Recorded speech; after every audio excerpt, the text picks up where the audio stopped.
Le Corbeau de Edgar Allan Poe. Traduction Stéphane Mallarmé. Une fois, par un minuit lugubre, tandis que je m'apesantissais, faible et fatigué, sur maint curieux et bizarre volume de savoir oublié, tandis que je dodelinais de la tête, somnolent presque, soudain se fit un heurt, comme de quelqu'un frappant doucement, frappant à la porte de ma chambre. Cela seul, et rien de plus.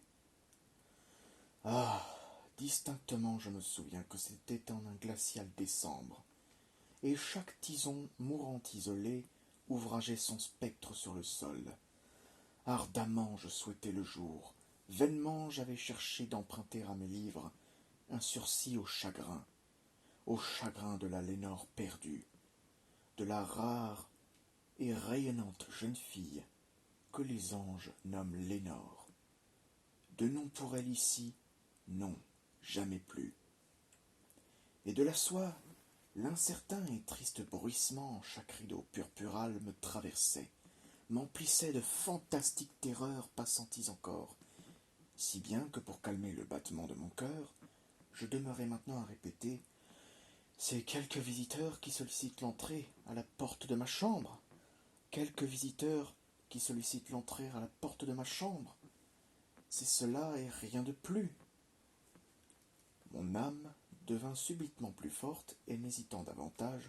« Monsieur, dis-je, ou madame, j'implore véritablement votre pardon, mais le fait est que je somnolais, et vous vîntes si doucement frapper, et si faiblement que vous vîntes heurter à la porte de ma chambre, que j'étais à peine sûr de vous avoir entendu. Ici j'ouvris grande la porte, les ténèbres, et rien de plus.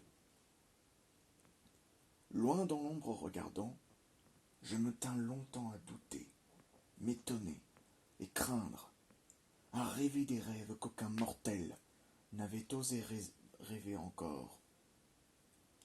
Mais le silence ne se rompit point, et la quiétude ne donna de signe.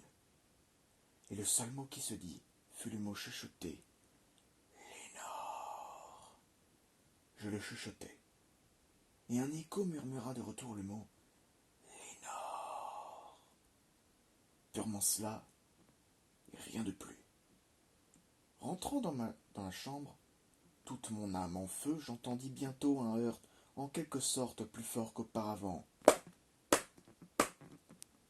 Sûrement, dis-je, sûrement c'est quelque chose à la persienne de ma fenêtre. Voyons donc ce qu'il y a et explorons ce mystère. Que mon cœur se calme un moment et explore ce mystère. C'est le vent et rien de plus. Au large, je poussai le volet, quand, avec main enjouement et agitation d'ailes, entra un majestueux corbeau des Saint-Jours de jadis. Et il ne fit pas la moindre révérence, ne s'arrêta ni n'hésita un instant, mais avec une mine de lord ou de lady, se percha au-dessus de la porte de ma chambre, se percha sur un buste de Pallas, juste au-dessus de la porte de ma chambre, se percha, siégea, et rien de plus.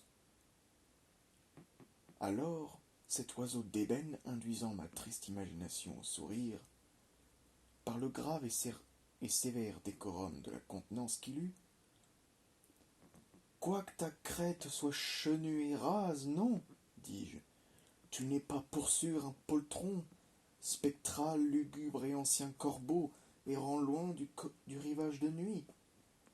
Dis-moi, quel est ton nom seigneurial au rivage plutonien de nuit ?» Le corbeau dit « Jamais plus. » Je m'émerveillai fort d'entendre ce disgracieux volatil s'énoncer aussi clairement, quoique sa réponse n'eût que peu de sens et peu d'à propos, car on ne peut s'empêcher de convenir que nul homme vivant n'eut encore l'heure de voir un oiseau au-dessus de la porte de sa chambre, un oiseau ou toute autre bête sur le buste sculpté, au-dessus de la porte de sa chambre, avec un nom tel que « Jamais plus ». Mais le corbeau perché solitairement sur ce buste placide parla ce seul mot, comme si son âme, en ce seul mot, il la répandait.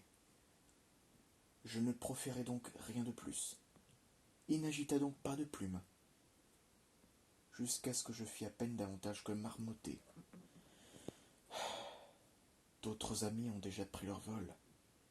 Demain, il me laissera, comme mes espérances ont déjà pris leur vol.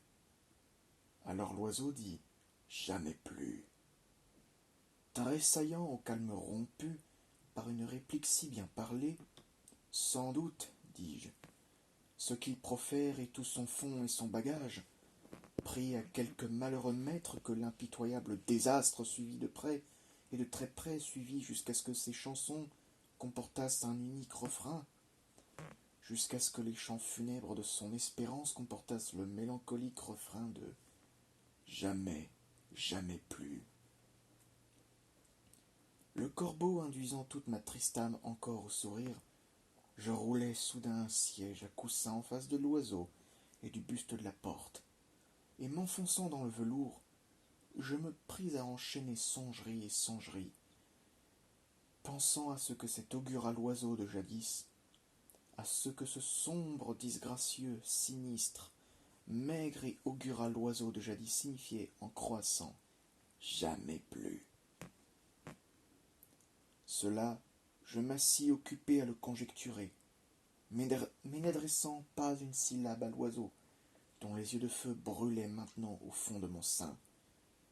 Cela et plus encore, je m'assis pour le deviner, ma tête reposant à l'aise sur la housse de velours des coussins que dévorait la lumière de la lampe, housse violette de velours dévorée par la lumière de la lampe, qu'elle ne pressera plus. Ah, jamais plus. L'air, me sembla-t-il, devint alors plus dense, parfumé selon un encensoir, invisible, balancé par les séraphins, dont le pied dans sa chute tintait sur l'étoffe du parquet. « Misérable !» m'écriai-je. « Ton Dieu t'a prêté.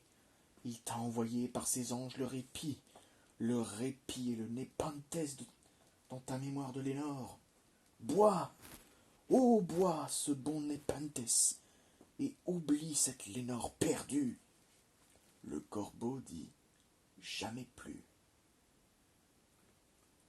« Prophète, dis-je, être de malheur, prophète, oui, oiseau ou démon, que si le tentateur t'envoya ou la tempête t'échoua vers ces bords désolés et encore tout indomptés, vers cette terre déserte enchantée, vers ce logis par l'horreur hanté, dis-moi véritablement, je t'implore, y a-t-il du baume en Judée? Dis-moi, je t'implore.